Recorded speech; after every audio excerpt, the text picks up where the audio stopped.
Hey, welcome to another video. Just in the park. It seems nice out and about lately. Dog chase.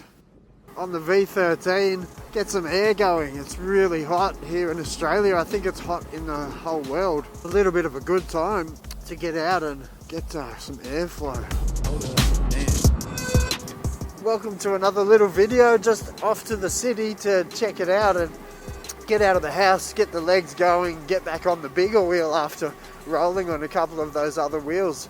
Thanks again to eRiders. It's a lot of support from them lately, and it's just helping me keep some content a little bit interesting, sort of pushing and waiting for the next wheel. And the V14, I hear it's not too far away now, so it's getting exciting, getting me back into the buzz of things and hyping up all those wheels.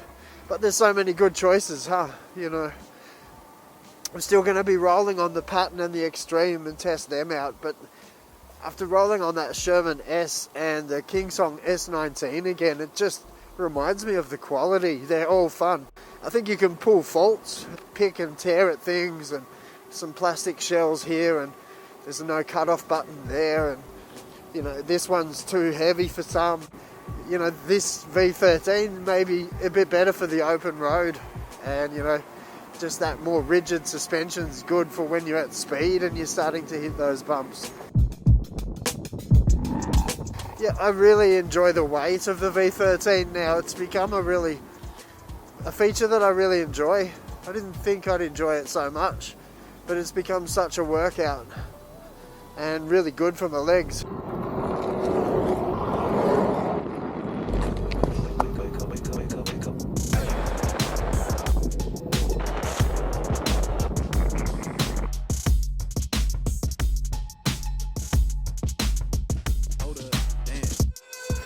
This is what I really like about the V13, being able to hit them limits and push myself.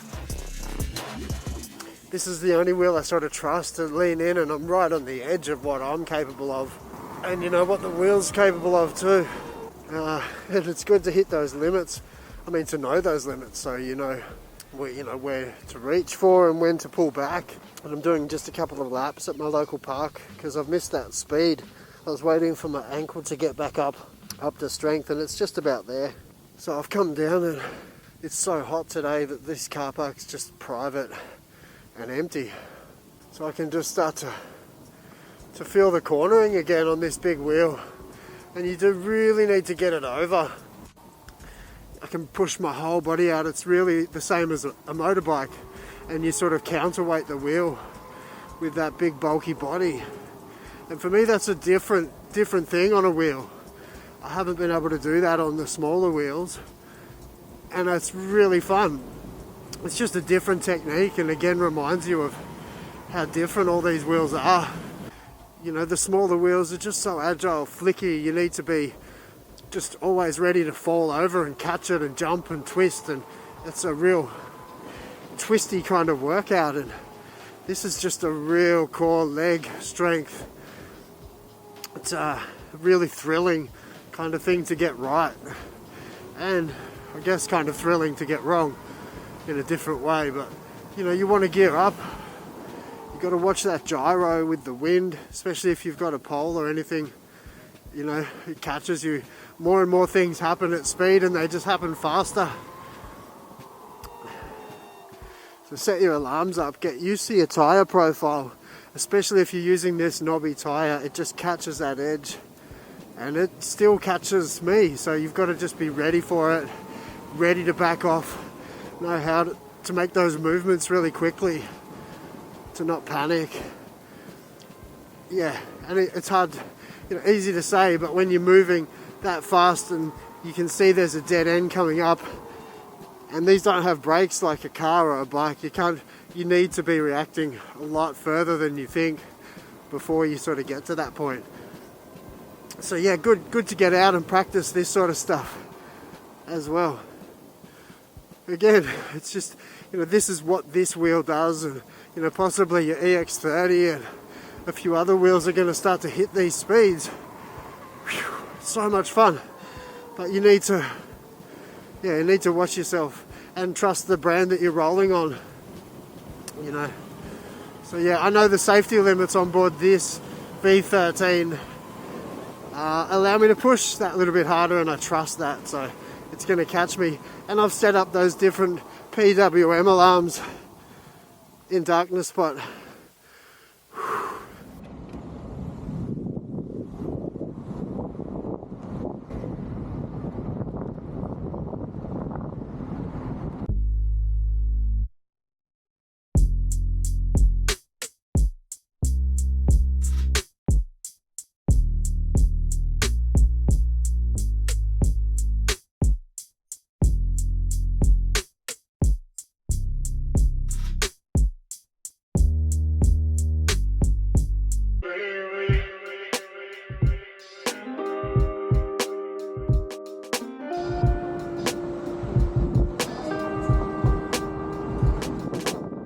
But you know, out of all the brands at the moment, and you know, I think there's only really a few main players, isn't there? You've got Begode, Kingsong, Leaper King, InMotion, and they're all kind of always, I don't know, I think each wheel helps the other brand out. It's still such a small industry that every wheel rolling, I think, is a bonus to us. And you know, so I'm not dogging on any brand. I don't think there's a reason to. I think it just helps hurt the industry. So I want people to see all the wheels as awesome. But yeah, look at them with your pros and cons list out. You know, if you're paying cheaper, you probably are getting some of that cheaper hardware on board. So there might be a little bit more DIY, which, you know, some of those brands, without naming names, people are used to that and really clever. Everybody rolling can engineer solutions and fix things. And all the brands are stepping up. I think I haven't been rolling as long as, you know, a lot of the other tubers, but in my time I've seen the quality step up so much, even from the InMotion V11, which I still roll on, still works for me. I still have just as much fun on a 84 volt wheel. So, and in that time I've seen, you know, the V12s come out, the V13, and that progression alone saw some big advances. You know, in that time the wheels just seemed to get a little bit more polished and a little more engineered, possibly thought about. I guess a lot more experience went into the designs. Starting to see it go in that direction. I don't think any brand's a bad brand, but you know, you do pay a little bit more for some of that extra time, I guess, that goes into producing the wheels at the higher quality. You know, the Sherman S is definitely one of the more fun wheels I've played on for a while. And it just feels solid, well put together. It feels like it wants to be ridden and kind of wants to be ridden hard. You know, I know the top speeds might not be what everyone's chasing, but it's not a top speed wheel. It's really going to be well balanced in the fact you can push it on a trail, have really nice suspension, good strong body on there without all the extra fancy things hanging off it. You haven't got extra lights, you haven't got extra, you know, you haven't even got a cut-off switch. They've really just skimmed down everything to make it a good wheel, you know. I think it's a wheeler's wheel. It's something that has been well thought out with a wheel mindset, you know, someone that has obviously rolled or the feedback's been well listened to, and then they've applied that into a really good design, and it's been so well received, so it really speaks for it. It's a successful wheel, the Sherman S, and I think it's just holding up. If there's rumours of, you know, something down the track that's just going to up the specs on this, it's going to be a killer wheel. Already I would happily own a Sherman S. Even buying a used one, I think you'd be really happy. Yeah, it's just left me sort of loving wheels again. You do get a little bit, I guess, just used to, is it stale? I don't think it's stale because it's still fun, heaps of fun. But you forget what it's like when you're rolling on something smaller, different, and you get that different vibe about it. This one's just sitting down and cruising and get your headspace, put the music on and just hit that road. No concerns, and you're just in your head. Whereas the Sherman is playful and you want to be out thinking and flicking and looking for ways to ride the skate park. You know, you want those drops and the pops, and it's just an easier, more fun wheel. You're sprightly, you know, you're up on your toes and you're ready to go. And this one, you're sort of just kicking back a bit. You can push this one, but it's not an easy job to push. Whereas, you know, I think the smaller size and weight of both the Sherman S and the Kingsong just make you want to have a bit more fun. You know, it seems a bit more easy to have that fun.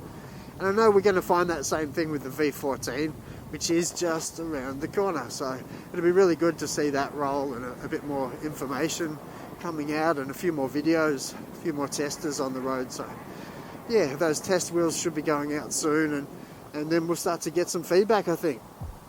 Good, exciting times heading into Christmas and the New Year anyway.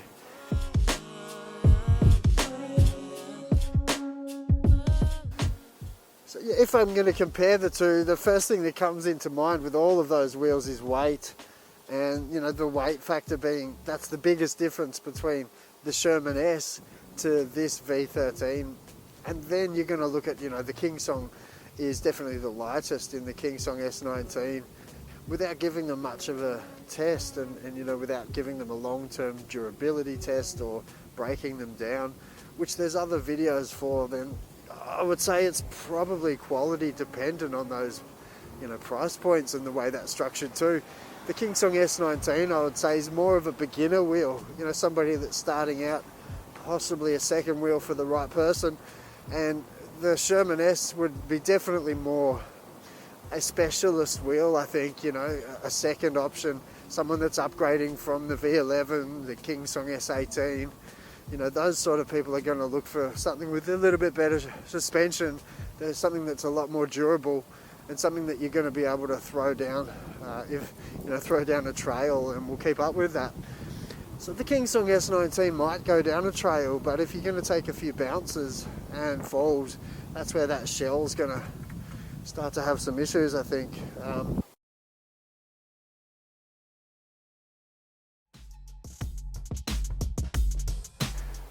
Yeah, I'd get in and have a look. It's really the only way to tell. Everything feels a little bit different, it fits a little bit different.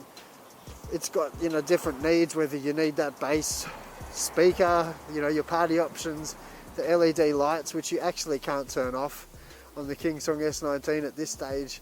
So all of those things are going to be a factor. It might not be your taste, it might not look the way you want. And yeah, that's also a part of it, isn't it? But, you know, budget's a massive part of it. Sometimes you just can't save that extra $1,000 and you want to get rolling. And then, you know, you might look at a wheel as a bit of a stopgap.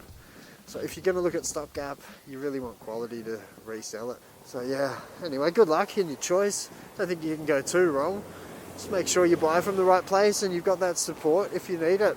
I think that's it for another video anyway. I'll see you next time and we'll roll again. Yeah, not too sure what's around the corner. I know what it is for the V14, it's not far at all. So enjoy yourselves, take it easy, be safe. See you again, bye.